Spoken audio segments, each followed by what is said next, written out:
Hello, friends. If you're curious about the movie Riddick, released in 2013, you're in the perfect place. Don't forget to give this video a quick like, it really helps us out. And if you're new here, hit subscribe to stay updated on all the latest movie deep dives. Let's jump right in. There's something about Richard B. Riddick, a character that refuses to be tamed, that makes him one of the most compelling antiheroes in modern sci-fi. Since his debut in Pitch Black, he has survived the harshest conditions, outwitted the deadliest hunters, and walked away from impossible situations without looking back. And in Riddick, the third installment in this brutal, adrenaline-fueled franchise, he is more alone, more dangerous, and more unpredictable than ever. Stripped of his position as Lord Marshal of the Necromongers, betrayed and left for dead on a desolate, unforgiving planet, Riddick begins this chapter at his lowest. But if there's one thing we know about him, it's that he thrives when he's left to die. The opening moments of the film are raw, primal, almost silent. No grand speeches, no immediate threats, just Riddick against the savage, sun-scorched wasteland that he now calls home. He is wounded, exhausted, but he does what he does best. He adapts. The planet is as merciless as the enemies he's faced before, if not worse. Venomous creatures slither beneath the surface, waiting for the right moment to strike. Massive, razor-toothed beasts prowl the rocky terrain, hunting for anything weaker than themselves. And yet, as always, Riddick doesn't just survive, he masters his environment. He studies the predators, learns their patterns, and bends them to his will. He tames one of the planet's monstrous jackal-like creatures, forming an unexpected bond with a companion that becomes his shadow, his eyes in the darkness. But survival is only the beginning. Riddick is a man who knows when to stay hidden and when to strike, and when he discovers a long-abandoned outpost, he makes a move that changes everything. With a single distress beacon, he sends a message into the void of space, a message that will bring death to his doorstep, but also, possibly, his way off the planet. The distress call does not go unanswered. Soon, two separate groups of mercenaries arrive, each with their own motivations. The first, a team of standard-issue bounty hunters led by the ruthless Santana, is here for one reason: to claim the price on Riddick's head. Cocky, ill-prepared, and completely underestimating their target, they believe they can simply take him down and cash in on their payday. The second team, however, is a different kind of threat. More organized, more disciplined, they are led by a man with a very personal connection to Riddick's past. Johns, the father of the bounty hunter Riddick left for dead years ago in Pitch Black. He's not just here for a bounty. He's here for answers. And maybe revenge. With both groups now on the planet, the hunt begins. But if history has taught us anything, it's that Riddick is never the prey for long. He turns their weapons against them, picking them off one by one, using the environment, their fear, and their own arrogance to his advantage. He doesn't just fight them, he dismantles them, forcing them to recognize that they are not the ones in control. And then, as if the situation wasn't deadly enough, a storm begins to brew. But this isn't just any storm. It's a death wave, an incoming catastrophe that will awaken the true horrors of the planet. The creatures lurking beneath the surface, the ones even Riddick has been cautious around, are about to emerge, and when they do, the mercenaries will realize that Riddick is the least of their problems. With time running out, the hunters become the hunted, and a fragile alliance forms between Riddick and those who once sought to kill him. The planet is no longer just a battleground, it's a ticking clock, counting down to a massacre. Riddick's only chance at escape lies in taking control of one of their ships, but to do so, he must navigate through the chaos of man and monster alike. Betrayals, brutal combat, and an unrelenting fight for survival make Riddick an intense, high-stakes thriller. But what sets it apart is the way it returns to its roots. Unlike the Chronicles of Riddick, which expanded the universe into epic space opera territory, this film brings things back to the core of what made Pitch Black so gripping. Riddick alone, surrounded by enemies, forced to rely on his instincts, his intelligence, and his ruthless efficiency to come out alive. But there are still secrets left to uncover. There are still old scores to settle. And in the end, when the dust clears and the blood is spilled, the question remains, who really walks away the victor? Because Riddick doesn't just fight to win. He fights to remind everyone who he is, to prove that no matter where he is left, no matter what the odds, he decides his own fate. So, strap in, because Riddick is a brutal, relentless ride, a story of survival at its most extreme, and a reminder that in the darkest, most savage places, only the strongest walk away breathing. And Riddick? He was born for this. The story begins in silence, save for the howling winds of an unforgiving planet. Richard B. Riddick, a man who has cheated death more times than anyone can count, is lying half-buried in the sun-scorched dirt, broken and bleeding. His body is battered, his breath labored. But he is alive. And that means the planet has already made its first mistake. Betrayed by the very people he once ruled, Riddick has been left for dead on this desolate wasteland. The necromongers, the fanatical army that he had once bested and reluctantly led, had cast him aside, proving what he already knew: trust is a weakness. He had been promised a path to his long-lost homeworld, Furia. Instead, they had abandoned him in the middle of nowhere, leaving him to rot under the burning twin suns. But if they thought this was the end of Riddick, they had underestimated him. Everyone underestimates him. Slowly, painfully, he forces himself to his feet. The world around him is vast and empty, a barren landscape littered with jagged rocks and cracked earth. But he can already feel it. This planet is not dead. Something is watching. Something is waiting. His first steps are agony.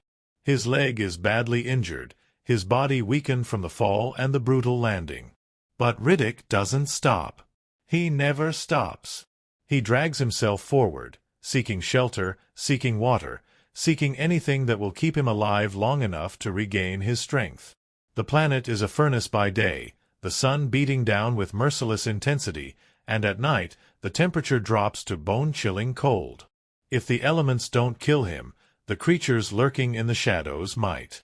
It doesn't take long before he encounters the first of the planet's many predators, vicious, scorpion-like creatures with barbed tails, their bodies slithering beneath the ground like serpents. They sense weakness. They think they've found an easy meal. But they have no idea who they are dealing with. Riddick lets them come, baiting them into attacking before striking back with lethal precision. He moves slowly at first, calculating, testing the creatures, understanding their movements. And then, with a brutal display of force, he turns the hunters into the hunted. But he knows this is just the beginning. If he is to survive, he needs to adapt. He needs to be stronger, faster. He needs to become something even more dangerous than the beasts that inhabit this world. He finds a cave, a temporary refuge from the blistering heat. His wounds need tending. His body needs to recover.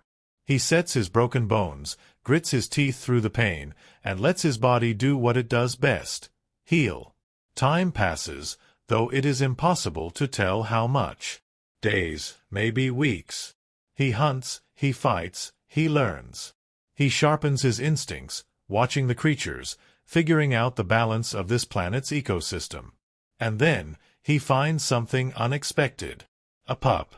A strange, jackal-like creature, barely more than a cub, abandoned and left to fend for itself. It growls at him at first, unsure of whether to attack or run. But Riddick doesn't kill it. Instead, he feeds it, tests it, sees if it can be useful. Over time, the pup begins to follow him, a silent shadow at his side. In a place where everything is trying to kill him, Riddick has found something almost unheard of: a companion. As his strength returns, so does his ambition. Survival is not enough. He needs a way off this rock. And for that, he needs to get to higher ground, needs to find something, anything that can give him an advantage. He scales mountains, crossing terrain that no ordinary man could survive. And then, finally, he finds it, an abandoned outpost, left behind by whoever had once come to this planet before. There is no one left, no ships, no supplies. But there is one thing that can change everything: a distress beacon. He knows exactly what activating it will do. It will send out a signal, a call into the vast reaches of space. And that call will attract exactly the kind of people he's counting on: mercenaries, bounty hunters, the worst kind of men. The kind that will come for his head, thinking they can claim the price on him. Good. Because if they come, they'll bring ships. And if they bring ships, he'll have a way off this world.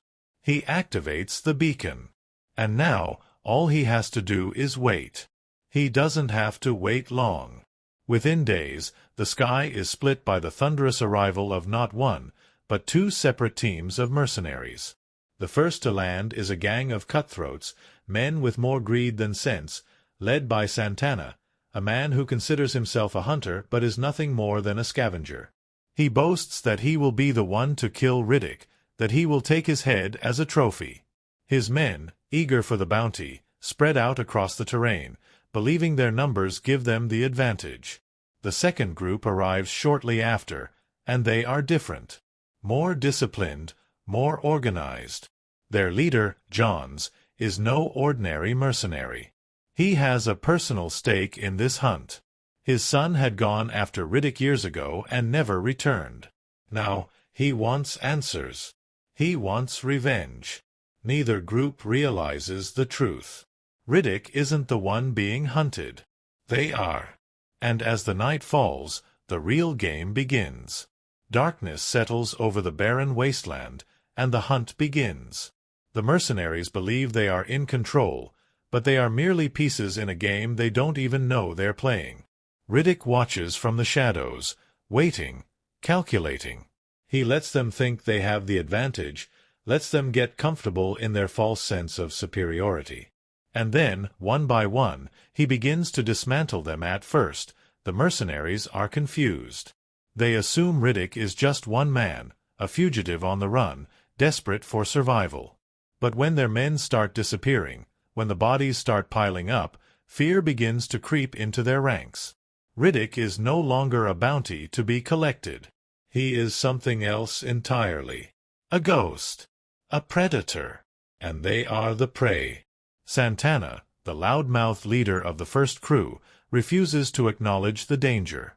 He is arrogant, overconfident, convinced that this is still his hunt. But his men are losing their nerve.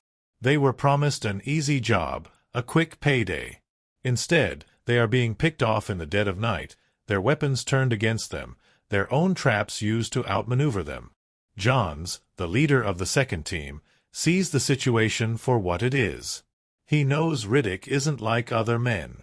He understands that brute force won't work. So, he tries something different. He reaches out. He offers a deal. It's not trust, not even close, but it's something that neither of them can ignore: mutual necessity. Riddick knows the storm is coming, knows that when it does, the real threat will emerge from beneath the ground. The creatures that lurk in the shadows, the ones he has been keeping at bay, are about to rise. And when they do, the mercenaries will be wiped out if they don't listen. Reluctantly, an uneasy alliance is formed. Riddick doesn't need them. He doesn't want their help. But he does need a ship. And they need someone who knows how to survive. He tells them the truth. If they want to leave this planet alive, they need to work together. They need to stop fighting him and start preparing for what's coming. Some of the mercenaries listen. Others don't. Santana, unwilling to let go of his delusions of control, tries to turn on Riddick, still convinced that he can claim his bounty. It's a mistake he doesn't live long enough to regret. In a brutal, lightning-fast move, Riddick eliminates him, ending his empty boasts once and for all. With Santana dead, the others realize the truth. This isn't about the bounty anymore. It's about survival. And then the storm hits. Lightning tears through the sky, and the ground begins to shift. The creatures come, hundreds of them, swarming out of the darkness like living nightmares. They are fast, relentless, and hungry. The mercenaries open fire, but it is useless. Their weapons barely slow the monsters down. The storm howls around them, rain mixing with blood as the battlefield becomes a slaughter. But Riddick doesn't panic. He moves with purpose, with precision. He knows the terrain, knows the creatures, knows how to escape. He leads the survivors through the chaos, fighting only when necessary, conserving energy, keeping them moving toward their only chance of survival, the ships. One ship is sabotaged, destroyed in the chaos. That leaves only one way off the planet. And Johns, seeing the opportunity, makes his move. He betrays Riddick, leaving him behind, taking off with the last functional ship. Riddick is left in the storm, surrounded by the creatures, bleeding, barely able to stand. But he does not give in. He never gives in. With sheer willpower, he fights through the pain, through the darkness, through the swarms of monsters clawing at him. He is outnumbered, outmatched, but he refuses to die. And then, at the last moment, something unexpected happens. Johns returns. It is not an act of mercy.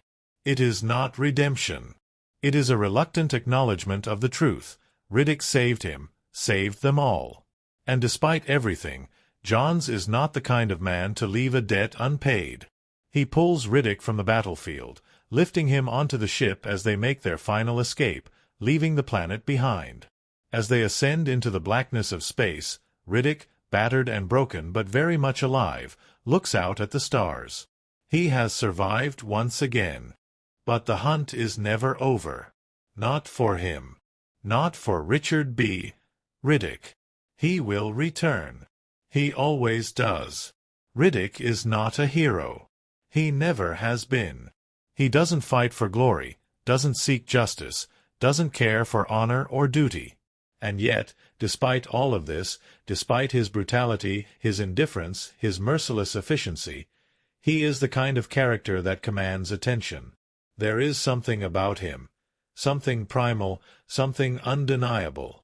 He is the lone wolf, the ultimate survivor, a man who refuses to be broken no matter how many times he is betrayed, abandoned, or left for dead.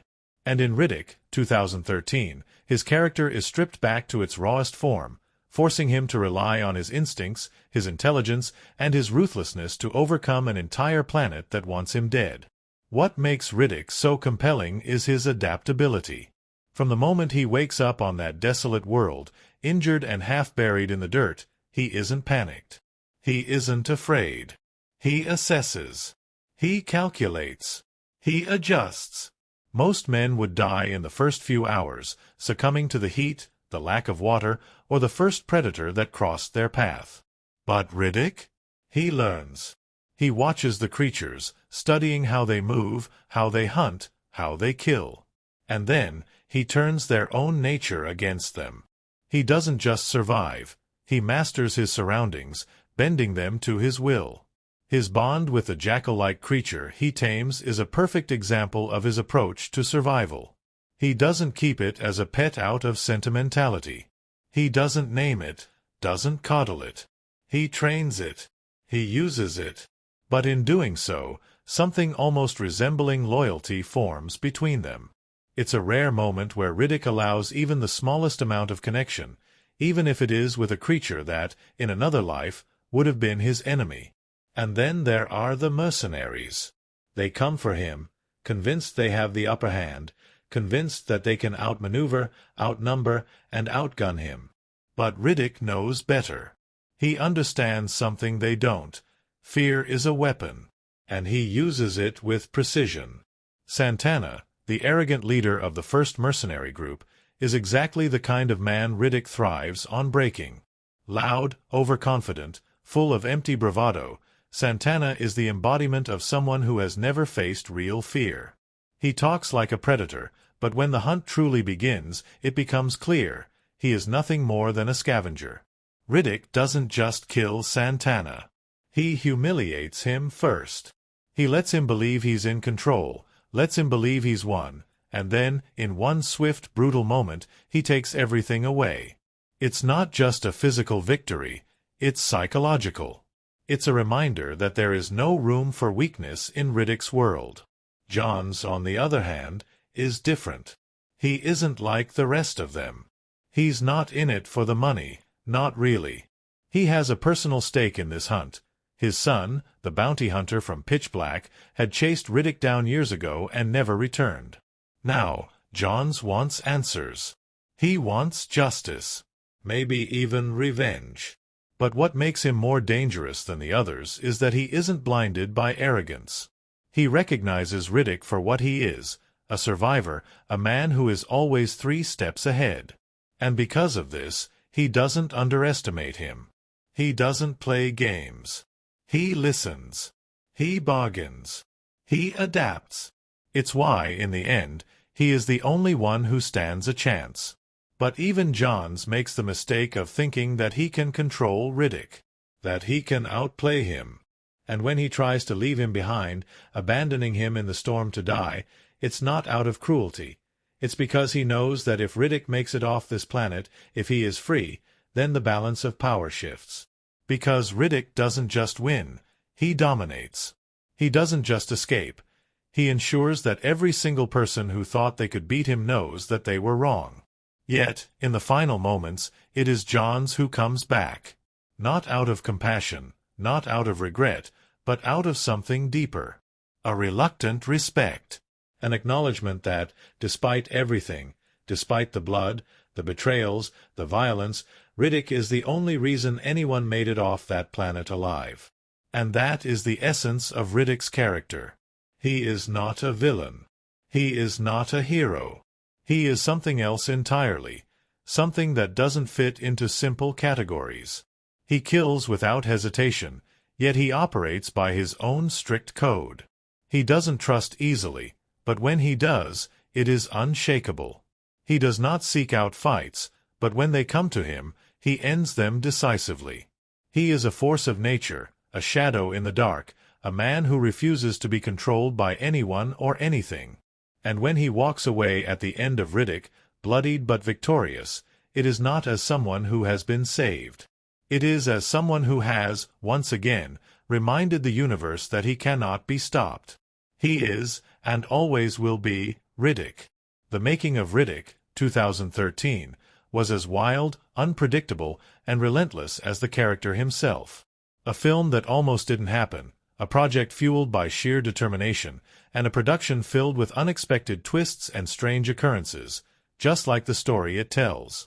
Bringing Riddick back to the screen wasn't just about making another sci-fi action film. It was about fighting against the odds, about proving that sometimes, even in Hollywood, the underdog can win. And along the way, there were some moments so bizarre, so unexpected, that they only add to the legend of how this movie was made. One of the strangest facts about Riddick is that it only exists because Vin Diesel bet on himself. After the Chronicles of Riddick, 2004, failed to achieve the box office success that the studio had hoped for, the franchise was left in limbo. The expansive world-building, the Necromonger Empire, the idea of Riddick as a sci-fi anti-hero leading his own saga, it all seemed to be dead in the water.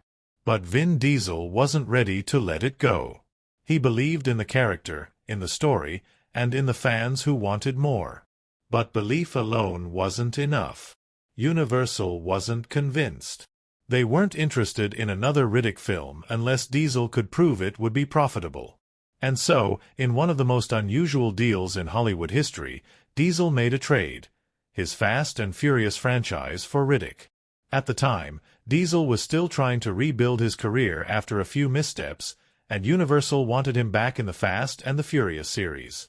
So he struck a deal. If he agreed to return as Dom Toretto in Fast and Furious, Tokyo Drift, 2006, Universal would hand over the rights to Riddick.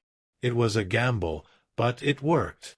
He secured ownership of the character, meaning he could develop Riddick the way he wanted, without studio interference. But securing the rights was only the first battle. The next challenge was funding. Diesel didn't have a massive studio backing him this time, and Riddick was going to be an independent production, meaning every dollar mattered. To help finance the film, Diesel put everything on the line. He took out loans, leveraged his personal assets, and even mortgaged his own house to get the film made. It was a level of commitment almost unheard of in Hollywood, where actors rarely risk their own money on a project. But Diesel believed in Riddick so much that he was willing to put his own fortune at stake. And it wasn't just Diesel who took risks.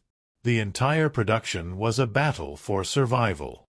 The film was shot on a tight budget of around $38 million, significantly lower than the Chronicles of Riddick, which meant there was little room for error. Despite being filmed in Canada, where the temperatures should have been manageable, the set became an inferno. The heat inside the studios, combined with the intensity of the lighting used to simulate the alien sun, made it feel as though they were actually filming on a scorched wasteland. The cast and crew were constantly sweating, and the heavy costumes and equipment only made things worse. Diesel, of course, powered through. He had already risked everything to make the film happen, so a little suffering on set was nothing compared to the battle he had fought to get the cameras rolling.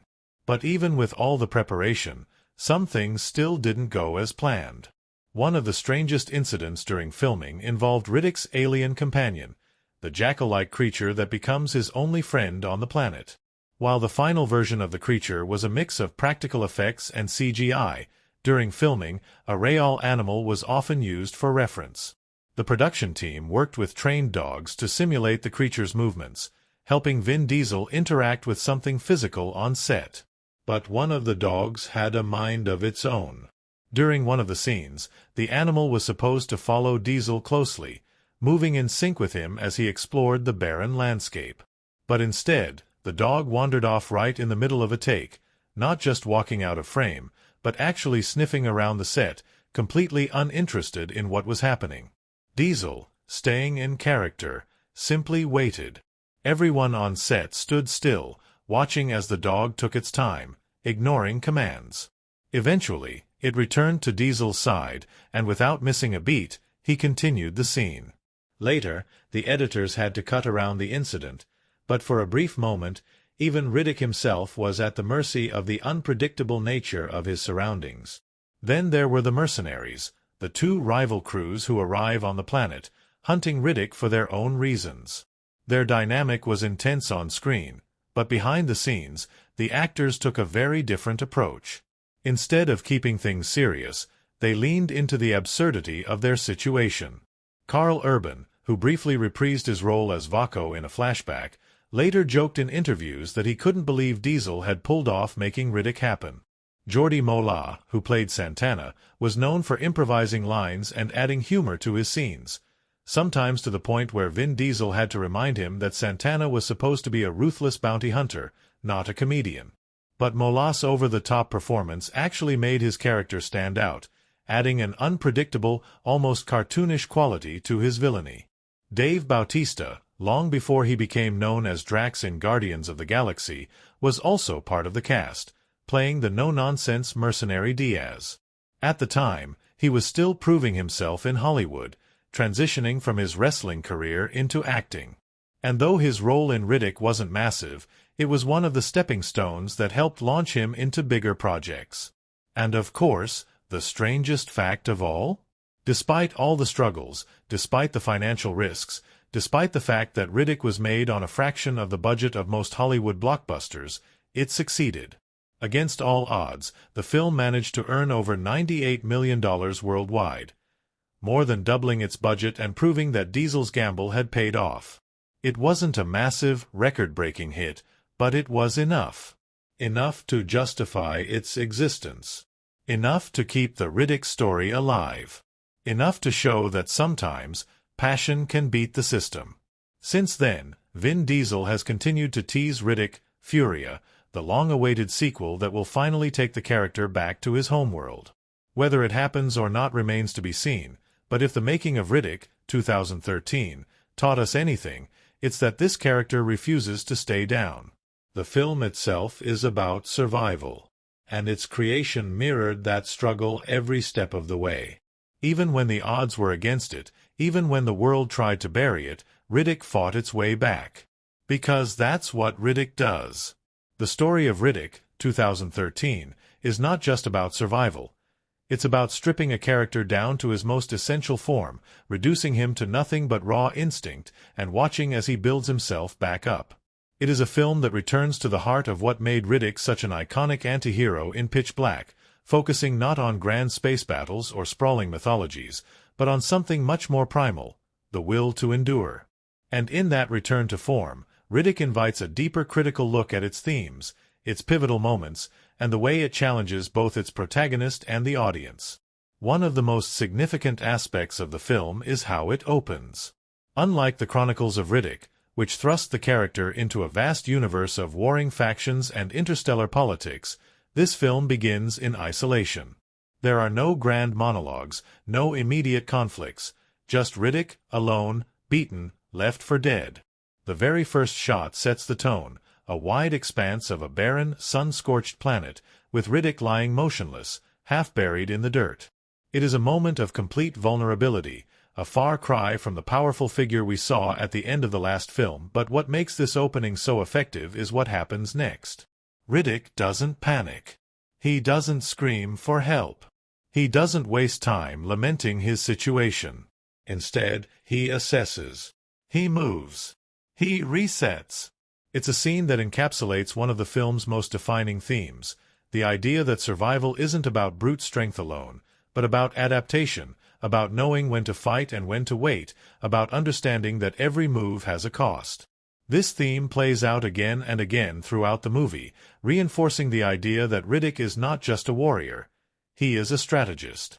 He doesn't just overcome obstacles. He studies them, turning them to his advantage. Nowhere is this clearer than in his interactions with the planet's wildlife. The creatures that inhabit this world are not just mindless threats. They are obstacles to be understood and mastered. The way Riddick observes the scorpion-like beasts, learning how they strike, how they move, how they react to him, is crucial. He doesn't just kill them, he outsmarts them. And when he tames the jackal-like predator, it is not because he desires companionship, but because he recognizes the value of having another set of eyes, another warning system against the threats he cannot see. This deep understanding of his environment is what ultimately allows him to control his own fate. It is why he can dictate the terms of engagement with the mercenaries who arrive later. Unlike them, he knows the rules of this planet. He knows what's coming. And then, there's the moment that changes everything, the moment when he activates the distress beacon. This is, arguably, the most important turning point in the film. By sending out the signal, Riddick is inviting danger. He knows exactly what will happen. Bounty hunters will come, men eager to claim the price on his head, men who will bring the very thing he needs, ships. And yet, he does it anyway. This decision speaks volumes about Riddick's character. He does not fear confrontation. He does not believe in simply escaping. He is a man who will create his own opportunities, even if they bring enemies to his doorstep. And so, the mercenaries arrive. What makes their introduction so effective is the contrast between the two groups.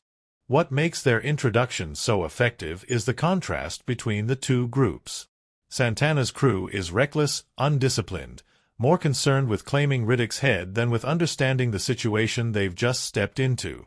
They talk a big game, but they don't realize that the moment they set foot on this planet, they've already lost. They don't see the battlefield for what it is. John's team, however, is different. More organized, more methodical, led by a man who isn't just chasing a bounty but a personal vendetta. This difference in motivation makes the dynamic between the two groups fascinating. Santana's arrogance makes him blind, but John's is cautious, wary. He knows who Riddick is. He knows what he's capable of. And that's what makes him dangerous. The way Riddick interacts with these men is what sets this film apart from a standard action thriller. He doesn't just fight them. He plays them. He lets them think they have control. He lets them believe that they are the ones making the choices, while all along, he is the one dictating the game. It's a psychological battle as much as a physical one, and it's a testament to the film's understanding of its own character that this battle plays out with such precision. And then, the second major shift happens, the reveal of the coming storm. Up until this point, Riddick has been the most dangerous thing on the planet. But now, the real threat is emerging. The storm brings with it the creatures that have been lurking beneath the surface, and suddenly, everything changes. The mercenaries, once so focused on hunting Riddick, now realize that they are the hunted. This shift in power is executed brilliantly. The tension escalates, the arrogance of the mercenaries is shattered, and the uneasy alliance between Riddick and Johns takes shape out of necessity. It is no longer about who can capture Riddick, it is about who can make it out alive. And in this moment, we see the final thematic piece fall into place. Survival is not just about individual strength. It is about knowing when to work together, when to trust, when to recognize that some battles cannot be won alone. Of course, trust is a fragile thing in Riddick's world. The climax of the film is not just about fighting monsters, it is about betrayal. Johns, despite everything, still sees Riddick as a means to an end. He leaves him behind, choosing self-preservation over loyalty. And yet, in the end, something unexpected happens. He comes back. This decision is what makes Johns such an interesting character. He does not return out of kindness. He does not suddenly see Riddick as a friend. But he respects him. He recognizes that without Riddick, none of them would have survived. And so, in an unspoken act of acknowledgement, he does the one thing no one else in the film has done. He gives Riddick a way out. The final moments of the film, as Riddick looks out at the stars, are not just about escape. They are about affirmation. He has once again defied death, outplayed his enemies, and survived against impossible odds. And yet, there is something almost melancholic in his victory. Because for Riddick, survival is not an end, it is merely another step. The hunt never ends. The next fight is always waiting. This is what makes Riddick such an interesting film from a critical perspective. It is not a simple action movie. It is a meditation on survival, on power, on control. It strips its protagonist down to nothing and forces him to rebuild, to claw his way back into dominance. And it does so without losing sight of what makes him compelling. Not just his ability to kill, but his ability to think, to manipulate, to endure. The film may not have been a massive box office hit, but its legacy has grown over time. Fans appreciate it for what it is, not just a return to the pitch-black formula, but an evolution of it. A film that understands that sometimes the most interesting battles are not fought with guns, but with strategy. Not with brute force, but with patience. And in the end, Riddick reminds us of one thing above all else. No matter the odds, no matter the enemy, no matter how many times he is left for dead, he will always come back. The Making of Riddick, 2013, was not just another Hollywood production. It was a battle, a survival story behind the scenes that mirrored the very essence of the character himself. This was not a big-budget studio-backed film with unlimited resources. It was an independent project, one that had to fight its way into existence against all odds. It took determination, sacrifice, and an almost absurd level of commitment from its lead actor, Vin Diesel, who quite literally risked everything to bring Riddick back to the big screen. After The Chronicles of Riddick, 2004, expanded the universe and took the character into a much larger, almost operatic sci-fi realm, it became clear that the film hadn't performed as expected at the box office. It had its loyal fan base, but financially, it was not the massive success the studio had hoped for. Because of this, the franchise was effectively abandoned. There would be no sequel, no continuation of Riddick's journey, at least, not under a major studio's funding. But Diesel wasn't ready to let go. He had built this character, lived in his skin for years, and he wasn't willing to let him disappear into obscurity. He wanted to return to Riddick's roots, back to the stripped-down, survivalist horror thriller that made Pitch Black such a cult classic. The problem? No one wanted to finance it. So Diesel did something unheard of. He put up his own money. He believed in the project so much that he mortgaged his own house to help fund the film. That's right, he literally put his home on the line to make sure Riddick got made. It was a gamble, a massive risk that most actors wouldn't even consider. But for Diesel, this was more than just another movie. It was personal. Even securing the rights to make the film had been a challenge. Universal still held control over the character and the franchise, and they weren't exactly eager to greenlight another film. That's when Diesel made a trade that would go down as one of the most bizarre and fascinating Hollywood deals ever. At the time, Universal was looking to bring him back to the Fast and Furious franchise after his absence in Too Fast, Too Furious. Diesel knew they wanted him, and he leveraged that desire to his advantage. He made a deal. If he agreed to do a cameo in the Fast and the Furious, Tokyo Drift, he would get full control of the Riddick character. And it worked. Diesel appeared in the final moments of Tokyo Drift, and in return, he now owned Riddick. But even with that victory, there was still the issue of money. The studio wasn't willing to fund the film, so Diesel and director David Twohy had to secure independent financing, which meant cutting costs wherever possible.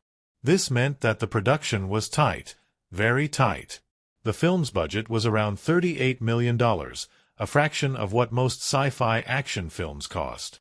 By comparison, The Chronicles of Riddick had cost over $100 million, and even Pitch Black had been produced with a bit more breathing room.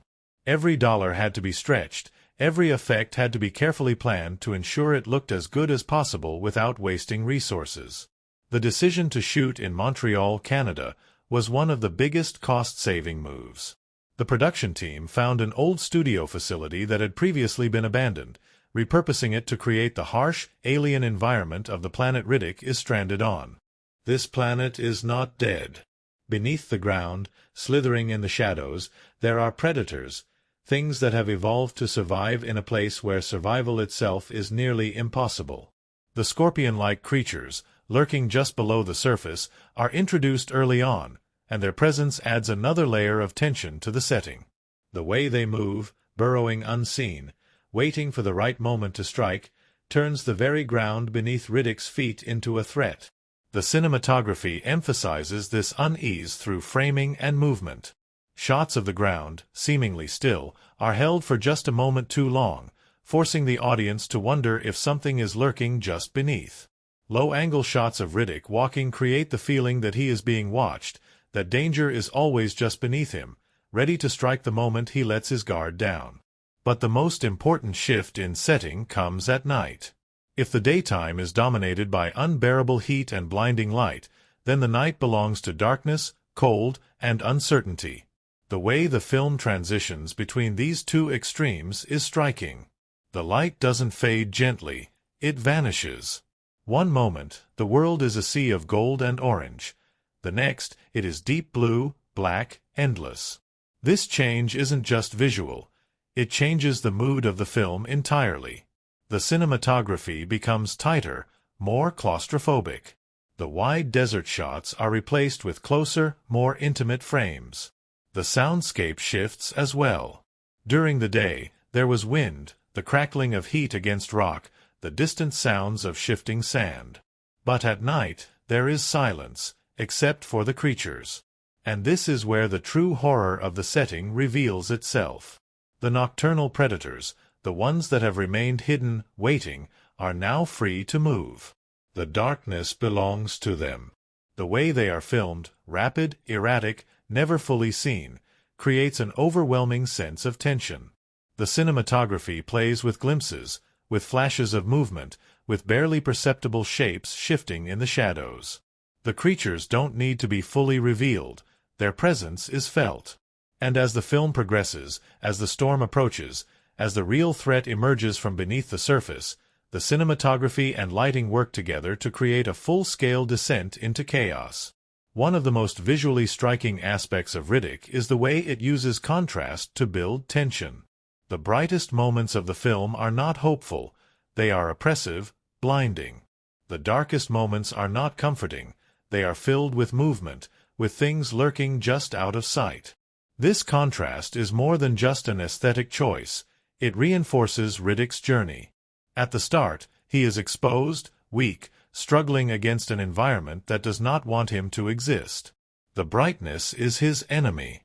But as he gains control, as he starts using the environment to his advantage, he becomes the one who moves in the shadows. The night, once a place of terror, becomes his hunting ground. The way the film shifts its visual language over time, subtly transitioning from Riddick being on the run to Riddick being in control, is one of its greatest strengths. And then, of course, there is the arrival of the mercenaries. Their ship, sleek and metallic, is a stark contrast to the organic brutality of the planet. When they arrive, they disrupt the balance of the setting, not because they bring civilization, but because they don't belong here. The cinematography reinforces this. Their movements are clumsy, their armor and weapons out of place against the natural chaos of the world around them. The camera frames them in ways that make them feel awkward, exposed. They think they are in control, but everything about the way they are shot tells us otherwise. Riddick, by contrast, moves effortlessly. The same setting that made him seem vulnerable in the beginning now makes him powerful. The camera follows his movements differently, emphasizing his ability to blend into the terrain, to disappear into the shadows when needed, to strike with precision. The mercenaries are intruders, and the planet, Riddick's planet, does not tolerate intruders. As the story progresses, as the storm rolls in and the final act begins, the setting itself becomes an extension of the conflict. The wind howls, visibility drops, and the creatures finally emerge in full force. The planet is no longer just a battleground. It is alive, a force in its own right, sweeping away the weak and leaving only the strongest behind. And through it all, Riddick remains. The final moments of the film, as he ascends into the sky, leaving the planet behind, are framed with a sense of closure but not finality. He has conquered this world, but he is not free. The cinematography reminds us of this.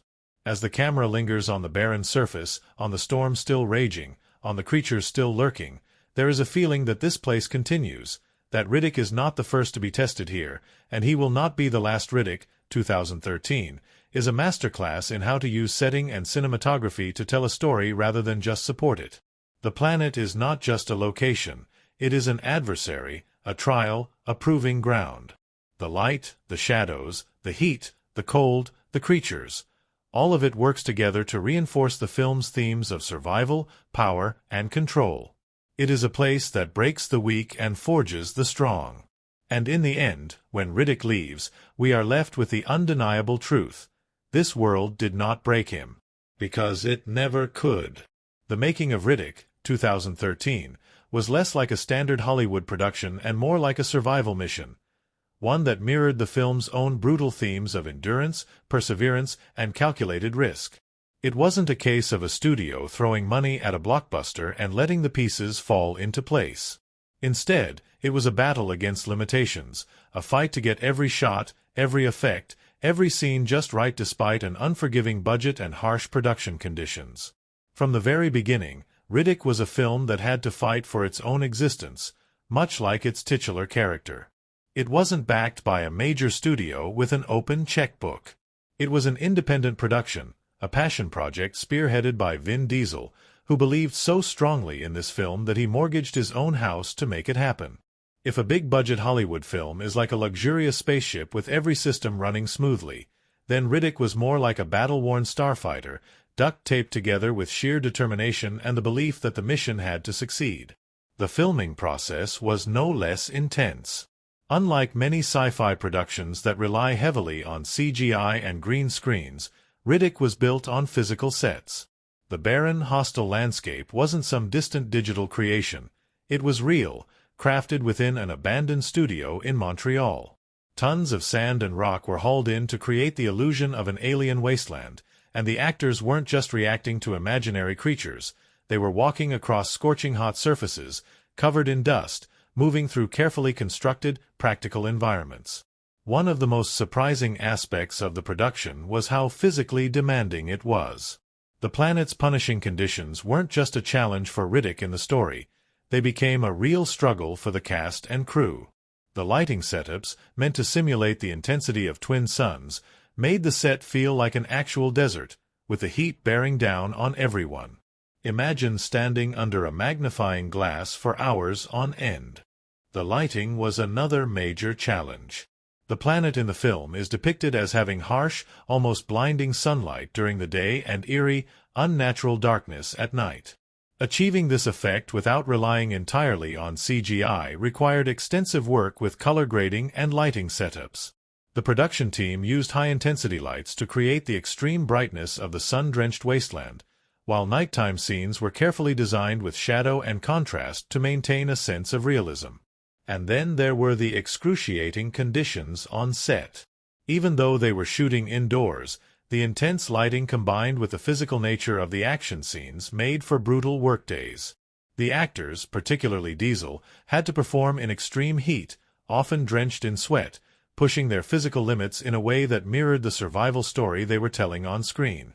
The creatures of Riddick, from the scorpion-like beasts to the terrifying night predators, were another significant challenge. Unlike the Chronicles of Riddick, which had relied heavily on CGI, this film needed to keep its visual effects grounded. The solution: a mix of practical effects and motion capture. Some of the alien creatures were created using prosthetics and animatronics, while others were designed using CGI enhancements layered onto actors in motion capture suits. One of the most bizarre behind-the-scenes stories involved the jackal-like creature that Riddick tames. Initially, the team had planned to use a mix of real dogs and CGI effects to bring the creature to life. They worked with trained animals on set, but as expected, working with live animals always comes with unpredictability. During one take, one of the dogs completely ignored the scene's blocking, wandered off the set, and started sniffing around the lighting equipment, causing the crew to pause filming while they tried to coax it back into place. Diesel, fully in character, simply watched, amused, before jokingly telling the crew, "Guess he's not a fan of this script." Speaking of Diesel, his dedication to the role was nothing short of intense. He trained extensively for the physical demands of the film, performing most of his own stunts, including the brutal hand-to-hand combat sequences. His workouts leading up to the shoot were specifically designed to ensure he could maintain the physicality required for Riddick's sheer presence, his ability to move like a predator, his endurance, his raw power. There was also a unique challenge with the character's iconic shined eyes. Since Pitch Black, Riddick's eyes have been a signature trait, giving him the ability to see in the dark but also making him hypersensitive to bright light. The effect was originally achieved with a mix of practical contact lenses and post-production enhancements. But in Riddick, Diesel struggled with the lenses. Wearing them for extended periods caused discomfort and blurred his vision so much that between takes, he would often need assistance moving around the set. The mercenaries in the film also had their fair share of off-screen antics. Jordi Mollà, who played Santana, was known for improvising lines and bringing unexpected energy to his scenes, much to the amusement of the crew. His portrayal of the cocky, arrogant leader of the bounty hunters was exaggerated and full of bravado, which contrasted hilariously with how quickly his character was outmatched by Riddick. Dave Bautista, who played Diaz, was still early in his acting career at the time, making the transition from professional wrestling. He approached his role with a level of discipline and seriousness that impressed the cast, but behind the scenes, he was often the quietest person in the room, a stark contrast to his imposing physical presence. And then, of course, there was the film's most surprising triumph. It worked. Despite the financial struggles, despite the challenges, despite the fact that Hollywood had practically written off the Riddick franchise, the film was a success. It doubled its budget at the box office, earning over $98 million worldwide, and found even greater success on home video. Fans embraced it, seeing it as a true return to form, a film that understood what made Riddick great in the first place. Diesel's gamble had paid off. He had risked everything, his money, his reputation, even his house, to make sure Riddick saw the light of day. And in the end, he won. Since then, he has continued to tease the long-awaited sequel, Riddick, Furia, which would take the character back to his homeworld. Whether or not it happens remains to be seen, but one thing is certain. If Diesel has proven anything, it's that he will not let this character fade away. Much like Riddick himself, the franchise refuses to die. And if history is any indication, no matter how long it takes, Riddick will return. Because he always does. The world of Riddick, 2013, is more than just a backdrop. It is a character in itself, a brutal, relentless force that shapes the story, dictates the stakes, and tests its protagonist at every turn. From the very first frame, the film makes it clear that survival is not just about fighting enemies. It's about conquering an environment that does not forgive weakness. The setting is harsh, desolate, and unforgiving, and every visual element, from the way the light hits the cracked earth to the way the shadows stretch across the barren terrain, reinforces the film's themes of isolation, adaptation, and raw survival. The planet Riddick finds himself on is never given a name. It doesn't need one. It exists not as a defined place with history or culture, but as a challenge, a crucible that will either break Riddick or make him stronger. The cinematography leans into this idea from the very beginning. The opening sequence, where Riddick lies half-buried in the dirt, beaten and exposed under the scorching sun, tells the audience everything they need to know. This world does not care about him. It does not care about anything. It is a wasteland, indifferent to life, and if Riddick wants to survive, he will have to earn it. The daytime setting is dominated by an overwhelming brightness. The twin suns cast an unrelenting heat, making every surface shimmer, every shadow stark and stretched. The sky is an oppressive, endless gold, without a single cloud to offer relief. This brightness isn't just visual, it's physical. The way Riddick moves in the sun, the way his skin glistens with sweat, the way he squints and shields his eyes, everything about his body language tells us that this world is working against him. There is no comfort here, no shelter unless he creates it himself. Then there's the ground, cracked, dry, and lifeless. The cinematography captures it in wide, sweeping shots, emphasizing the vast emptiness of the landscape. There are no cities, no ruins, no signs that this place was ever meant to sustain life. It is pure hostility, and the wide shots make Riddick seem even smaller, more vulnerable. But as the film progresses, as Riddick begins to adapt, the framing changes. He moves differently. The same landscape that once threatened to swallow him whole now becomes his hunting ground. The camera lingers on his movements, showing the way he controls his body, the way he has learned to move with the environment rather than against it. And then there are the creatures. This planet is not dead. Beneath the ground, slithering in the shadows, there are predators, things that have evolved to survive in a place where survival itself is nearly impossible. One of the most surprising aspects of the production was how physically demanding it was. The planet's punishing conditions weren't just a challenge for Riddick in the story, they became a real struggle for the cast and crew. The lighting setups, meant to simulate the intensity of twin suns, made the set feel like an actual desert, with the heat bearing down on everyone.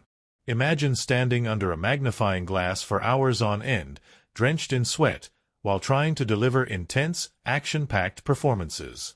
That's what it felt like for Diesel and his co-stars. The excruciating conditions weren't just limited to heat. Diesel, known for his dedication to authenticity, wanted the physicality of Riddick's survival to be felt in every frame. This meant no shortcuts. No excessive CGI enhancements to make the fights easier. No fake, weightless action sequences. If Riddick was dragging himself across jagged rocks, Diesel was actually dragging himself across jagged rocks. If he was engaging in a brutal hand-to-hand fight, he was taking real hits, performing real stunts. It wasn't about looking cool, it was about making the audience feel every ounce of struggle. And then there was the challenge of bringing the creatures to life. The scorpion-like monsters lurking beneath the surface and the massive, nightmarish beasts that emerged during the storm weren't just created through post-production magic. The team used a mix of practical effects, animatronics, and motion capture actors to make the creatures feel as real as possible. This meant that, at times, the actors weren't just reacting to thin air. They were interacting with puppeteered creatures or performers in specially designed suits, giving their fear and tension a real foundation.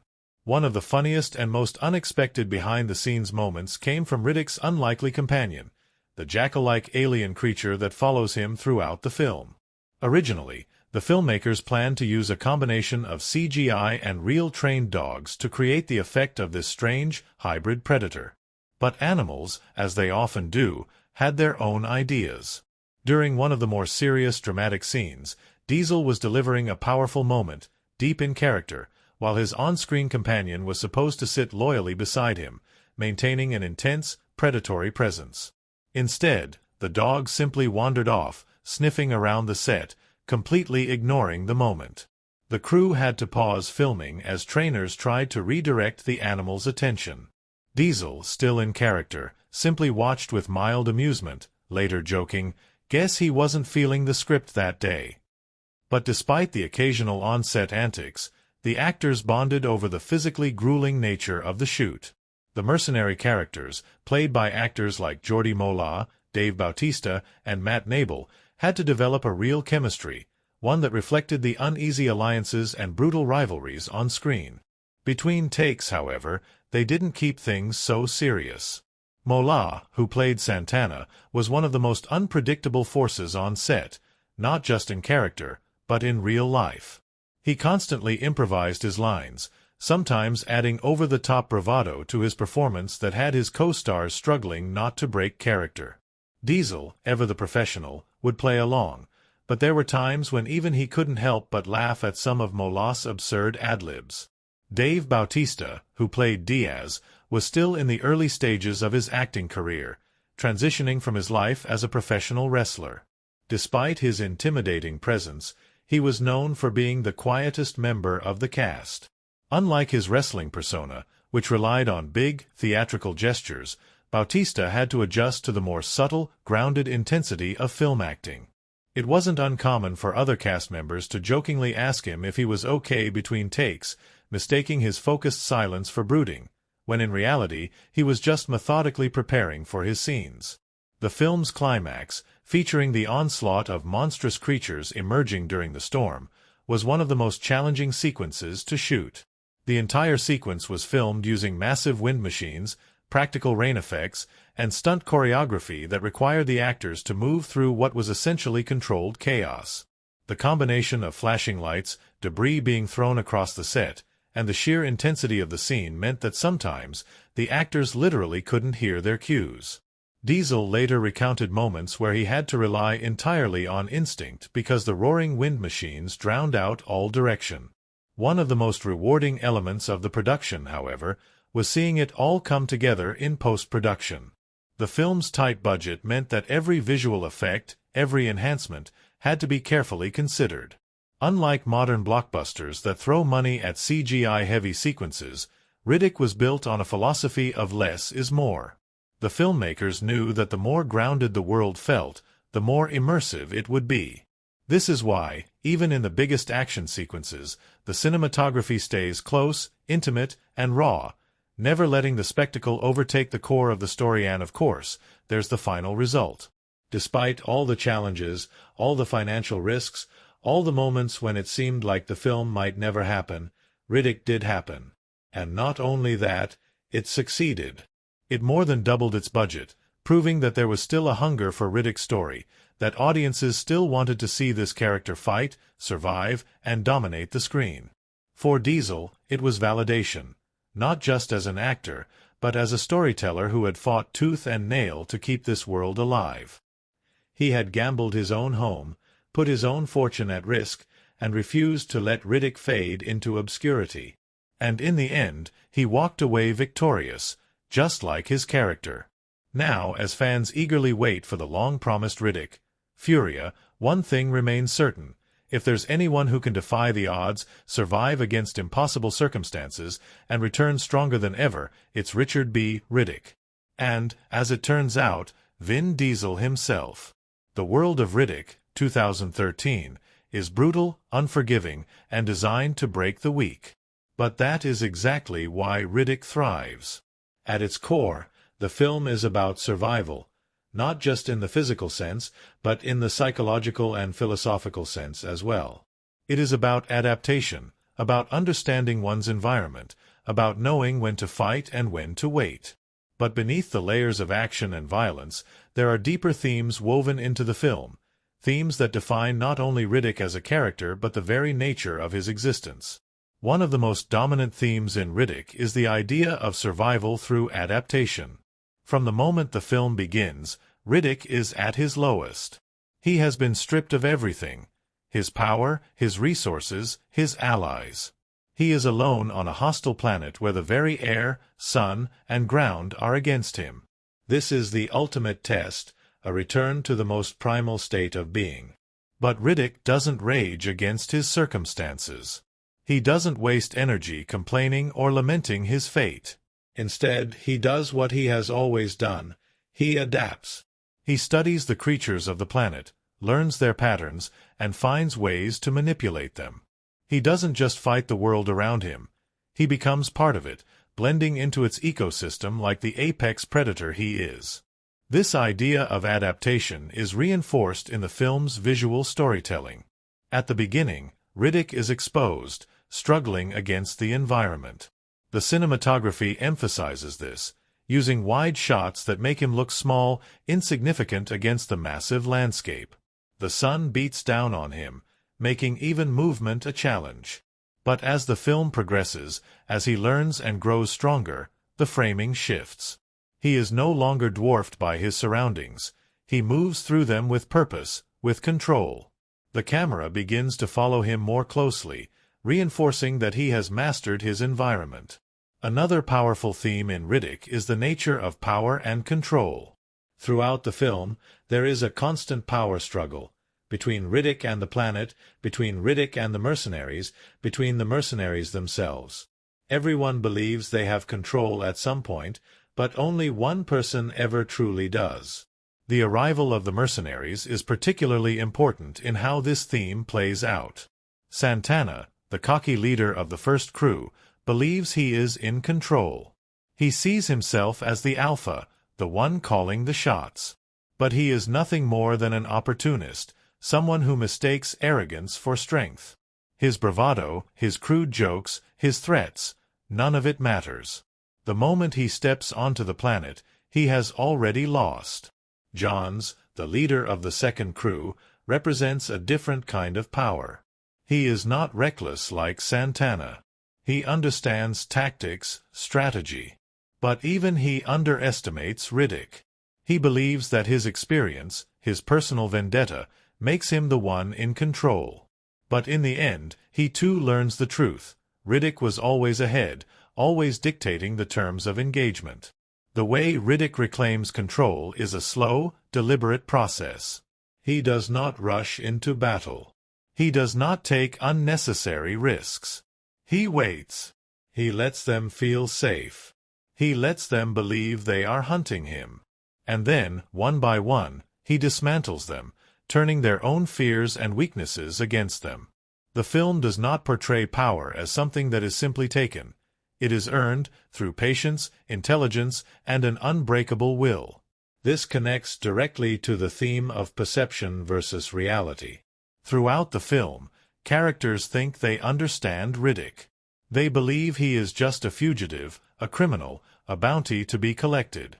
But they do not see him for what he truly is, something beyond their comprehension. The film plays with this idea visually. When the mercenaries first arrive, the lighting, the angles, the way they carry themselves, it all suggests confidence. They look like the ones in charge. But as the story unfolds, as they start dying one by one, the cinematography shifts. Their movements become more frantic. The lighting makes their faces look more strained. Their body language betrays their fear. Meanwhile, Riddick remains unchanged. He does not lose his composure. He does not panic. The audience sees what the mercenaries fail to recognize. Riddick was never the one in danger. They were. One of the most interesting symbolic elements of the film is the use of light and darkness. In many ways, the planet itself is a metaphor for Riddick's own nature. It has two extremes: blistering, deadly sunlight during the day and pitch black, terrifying unknowns at night. At the start of the film, the harsh daylight is Riddick's greatest enemy. It exposes him, weakens him. He cannot hide, cannot hunt, cannot move freely. The mercenaries, too, feel safe in the light. They believe it protects them from what lurks in the shadows. But as the story unfolds, the balance shifts. When night falls, the true threats emerge. The creatures that live underground rise to the surface, making the darkness far more dangerous than the blinding light ever was. And yet, Riddick is not afraid. For him, darkness has always been an ally. His ability to see in the dark, one of his defining traits, is symbolic of his ability to survive in the places others fear. The mercenaries, who relied so heavily on the light, are the ones who fall victim to the night's horrors. But Riddick? He moves through the shadows with ease. He is not fighting the darkness. He is the darkness. This ties directly into another core theme, strength through isolation. Riddick does not need anyone. He does not rely on a team, on a crew, on companionship. He operates alone because he knows that others are liabilities. And yet, despite this, the film does something interesting. It introduces a companion. The jackal-like creature Riddick tames is more than just a cool addition to the story. It represents something deeper, a rare moment where Riddick allows himself a connection. He does not need the animal. He could have killed it, ignored it. But instead, he recognizes something in it, something familiar. The creature, much like Riddick, is a survivor. And for a brief moment, Riddick is not completely alone. But, of course, this connection is temporary. By the end of the film, Riddick is once again alone, having outlasted everyone else. Because that is his nature. And then, there is the ultimate test, the storm. The storm that comes in the final act is not just a weather event. It is the culmination of everything, the planet's final attempt to kill him, the ultimate force that separates the weak from the strong. The creatures that rise during the storm are the embodiment of chaos, a test that no one but Riddick is equipped to pass. The mercenaries, despite their weapons, despite their technology, cannot withstand it. They are devoured, proving that their power was always an illusion. But Riddick, who has been learning, adapting, waiting, he endures. By the time the film ends, nothing has really changed for him. He has survived. He has proven, once again, that he is the strongest. But the world keeps moving. There will always be another battle, another planet, another fight for survival. And that is what makes Riddick such a fascinating film. It is not about triumph. It is not about redemption. It is about a man who simply exists, who refuses to be controlled, who will always find a way forward, alone, in the dark, unstoppable. Because in the end, survival is not about winning. It is about never allowing yourself to lose. The Making of Riddick, 2013, was not a straightforward Hollywood production with unlimited resources and a safety net of big studio financing. It was a film that had to fight for its existence, a project that thrived on precision, careful planning, and the sheer willpower of its creator, Vin Diesel. Every decision, from the cinematography to the editing to the sound design, had to be carefully considered, not only to stretch the limited budget as far as possible but to ensure that the film retained its raw, stripped-down atmosphere. The end result is a sci-fi survival thriller that doesn't just show the struggle, it makes the audience feel it. From a filmmaking perspective, Riddick relies heavily on the power of visual storytelling. The cinematography plays a crucial role in shaping the experience, setting the tone for the film right from the opening sequence. The first shot, a barren, desolate landscape with a single motionless figure buried in the dirt, tells us everything we need to know before a single word is spoken. The world is hostile. The protagonist is broken. And survival is not guaranteed. The film leans into a style of cinematography that emphasizes both the vast emptiness of the planet and the intimate, physical struggle of Riddick himself. In the beginning, the camera pulls back, showing him as small, almost insignificant against the backdrop of this endless wasteland. The wide shots create a sense of isolation, reinforcing the idea that he is truly alone, that there is no help coming. But as the film progresses and Riddick begins to take control of his environment, the cinematography shifts. The camera moves in closer. The framing becomes tighter, more focused on his movements, his reactions. The landscape no longer dominates him. Instead, he moves through it with precision. This shift in perspective subtly reinforces his growing mastery over his surroundings. He is no longer at the mercy of the planet. He is becoming the predator. Lighting is another essential aspect of Riddick's visual storytelling. The planet itself is a world of extremes. The daylight is harsh, almost oppressive, casting everything in an unforgiving brightness that makes survival feel all the more grueling. The shadows are sharp, the terrain is dry and cracked, and the sun glares down with an intensity that feels suffocating. The cinematography captures this through high-contrast lighting, making every detail of the environment feel overwhelming. Then, when night falls, everything changes. The film moves into a world of deep blues and blacks, where the only illumination comes from the eerie glow of the creatures that lurk in the dark. The night sequences are filled with uncertainty, with shadows stretching endlessly, making it impossible to know what might be watching from the distance. The creatures themselves are rarely shown in full detail at first, just glimpses, fast movements, glowing eyes in the darkness. This technique makes them feel more terrifying, more unpredictable. It plays into the film's horror elements, building tension by letting the audience imagine more than they see. Editing is another tool that Riddick uses masterfully. Given the film's reliance on suspense and slow-burning tension, the editing style needed to reflect the rhythm of survival itself, sometimes methodical, sometimes explosive. The opening sequences, where Riddick is alone and injured, are deliberately slow-paced. The editing lingers on the environment, on his wounds, on the process of him patching himself up.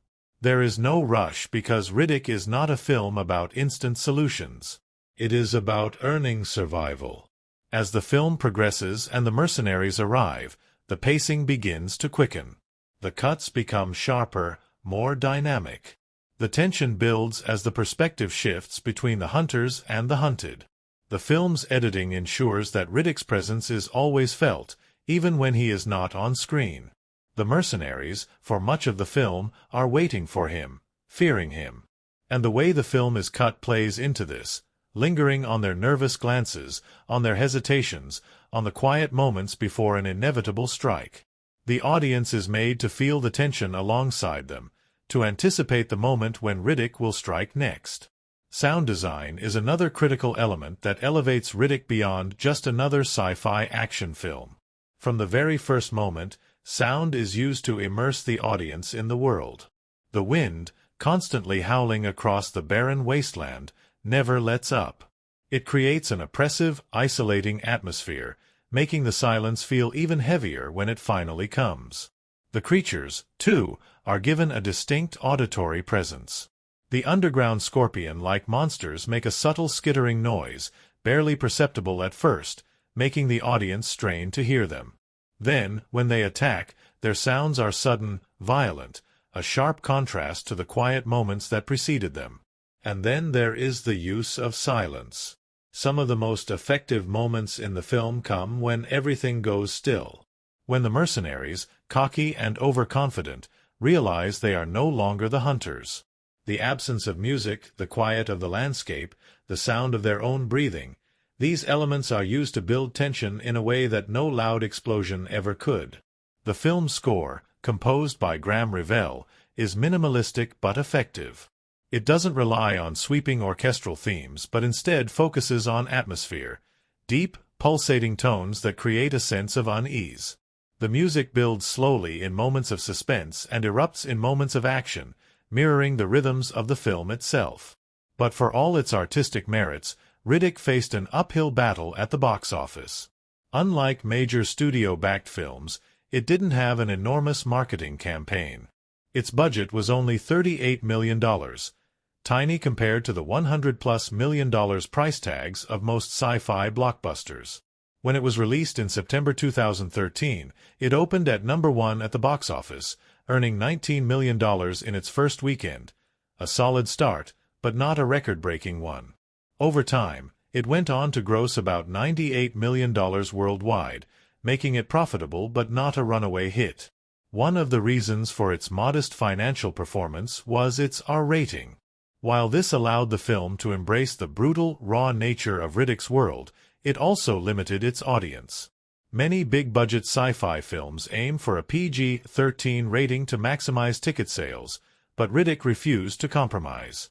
The violence, the intensity, the sheer viscerality of the film were all crucial to its identity, and watering it down would have taken away from what made it special. Despite its limited theatrical run, Riddick found a second life on home video and streaming platforms. The fanbase that had supported the character since Pitch Black embraced it fully, and the film's strong word of mouth helped it find a broader audience. Over the years, it has continued to gain recognition as one of the best examples of a sci-fi survival thriller, praised for its stripped-down, back-to-basics approach. Perhaps the most significant aspect of Riddick's production is what it represents. It is a film that exists not because a studio wanted it to happen, but because one man, Vin Diesel, made it happen. He fought for it, risked his own money, put everything on the line because he believed in the story, in the character, in the idea of Riddick. And that commitment is felt in every frame. The way the film was shot, the way it was edited, the way the sound and lighting immerse the audience, it all comes together to create an experience that is raw, intense, and unlike anything else in modern sci-fi. And while it may not have shattered box office records, it did something even more impressive. It survived. It proved that Riddick was not just a character, not just a franchise, but a force that refused to be buried. And much like its titular character, the film stands as a testament to resilience, to adaptation, to the idea that sometimes survival is its own kind of victory. The cast of Riddick, 2013, was more than just a collection of actors playing their respective roles. It was a group of performers who embodied the film's raw intensity, its survivalist themes, and its unpredictable, almost primal energy. The movie was built on a foundation of grit, and that attitude extended far beyond the screen. From Vin Diesel's unwavering commitment to the character, to the dynamic interplay between the mercenaries, and even to the audience's reaction after the film's release, Riddick became more than just another sci-fi action movie. It became a testament to perseverance, risk-taking, and storytelling that refuses to die. At the center of everything, of course, is Vin Diesel. To say that Diesel is dedicated to the character of Riddick would be an understatement. This isn't just another role to him. It's something deeply personal. Ever since his breakout performance in Pitch Black, Diesel has treated Riddick as a passion project, something he nurtured and fought for every step of the way. That passion is what made Riddick happen in the first place. Without Diesel, the film simply wouldn't exist. And on set, that dedication was impossible to ignore. Diesel didn't just show up, say his lines, and call it a day. He was Riddick, body and soul. He performed many of his own stunts, pushed himself physically to match the grueling nature of the character's journey, and even had a hand in shaping the film's creative direction.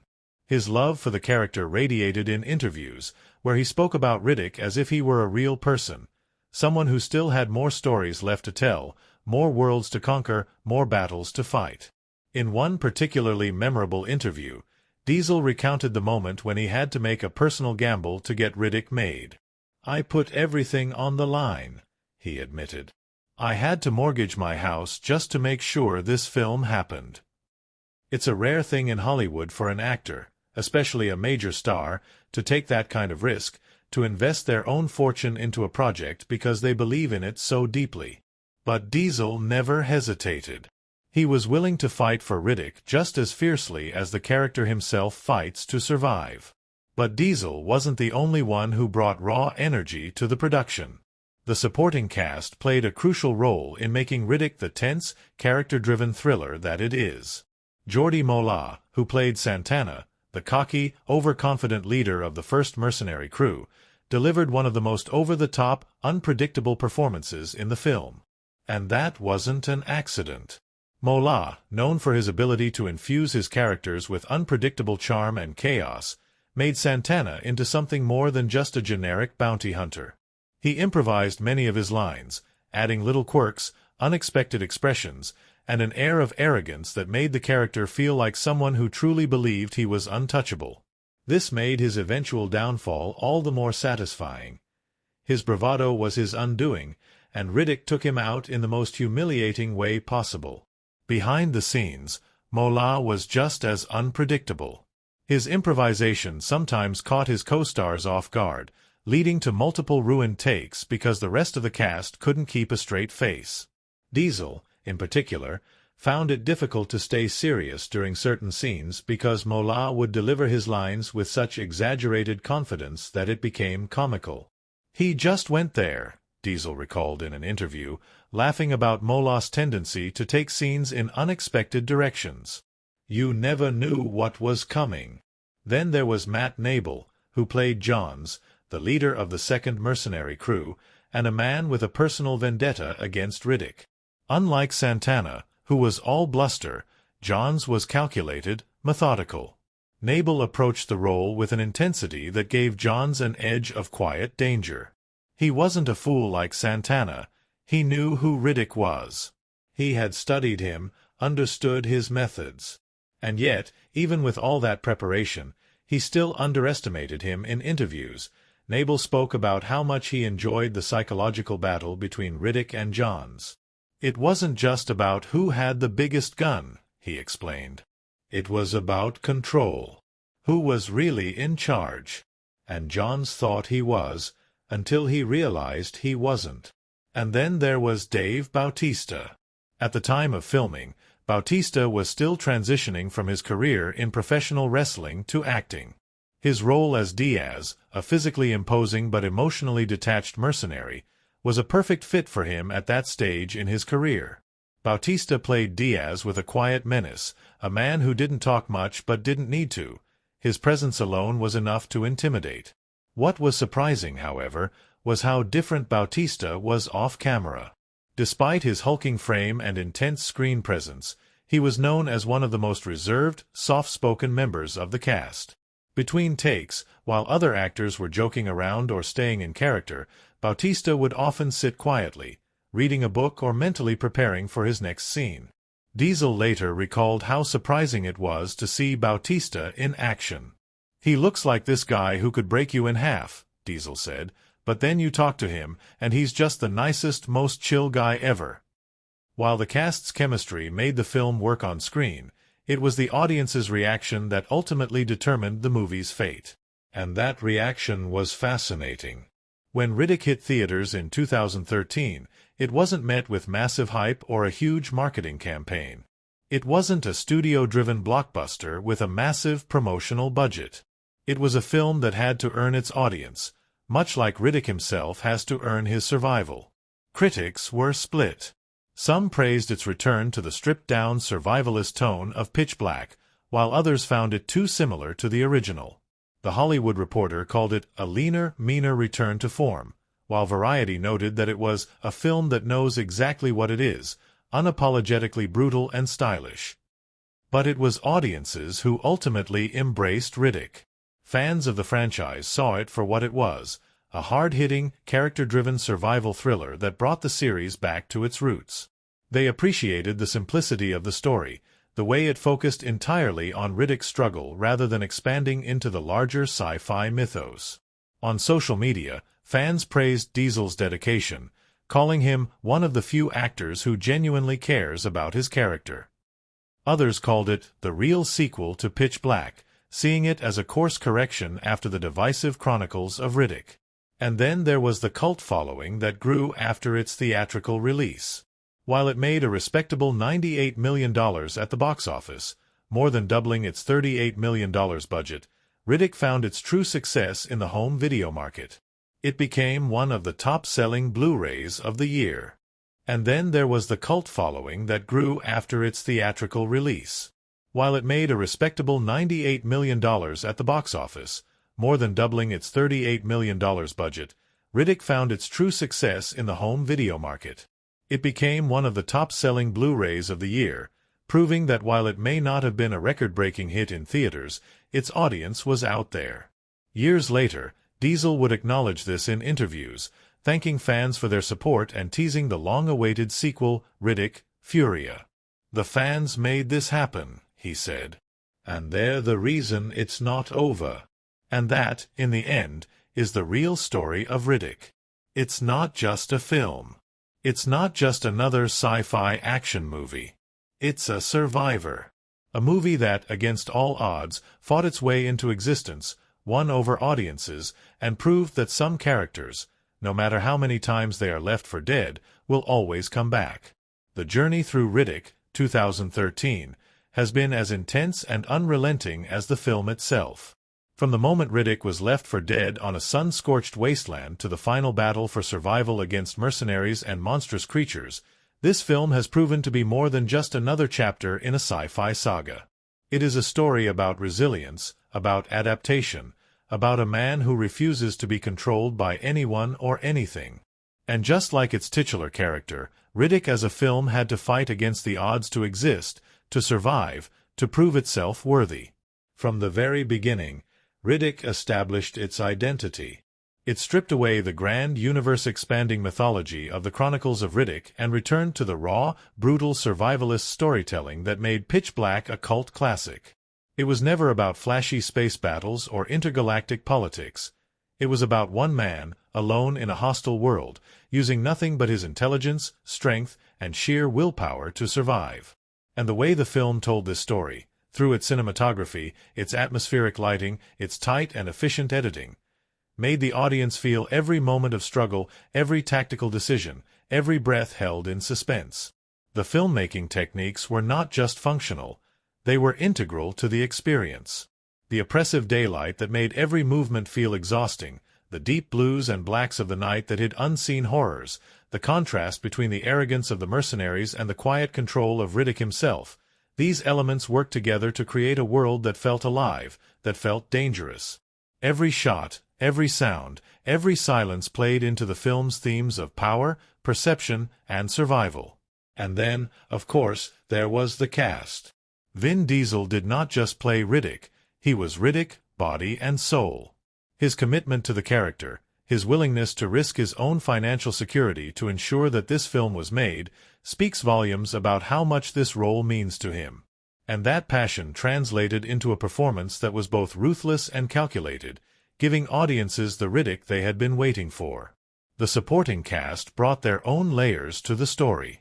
Jordi Mollà as Santana was the perfect contrast to Riddick, loud, cocky, full of empty bravado that was destined to collapse under the weight of his own arrogance.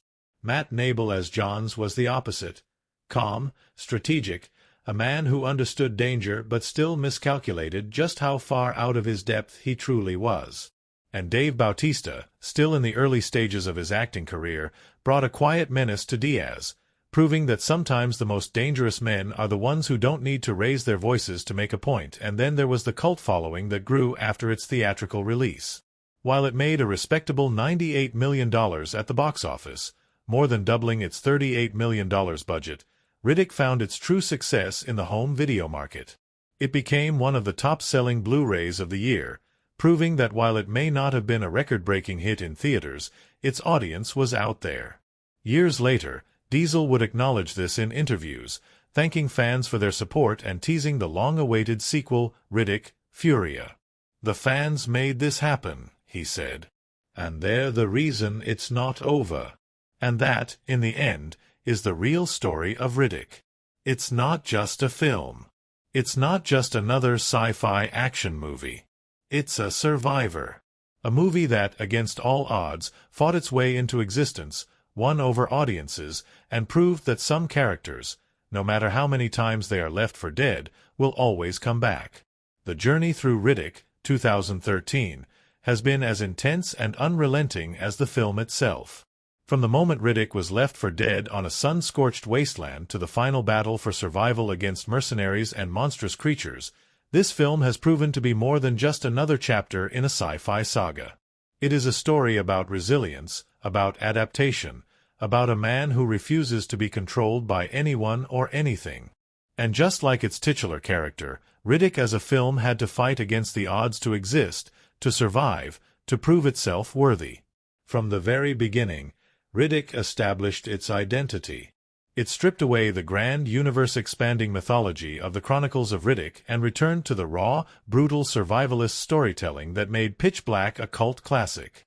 It was never about flashy space battles or intergalactic politics. It was about one man, alone in a hostile world, using nothing but his intelligence, strength, and sheer willpower to survive.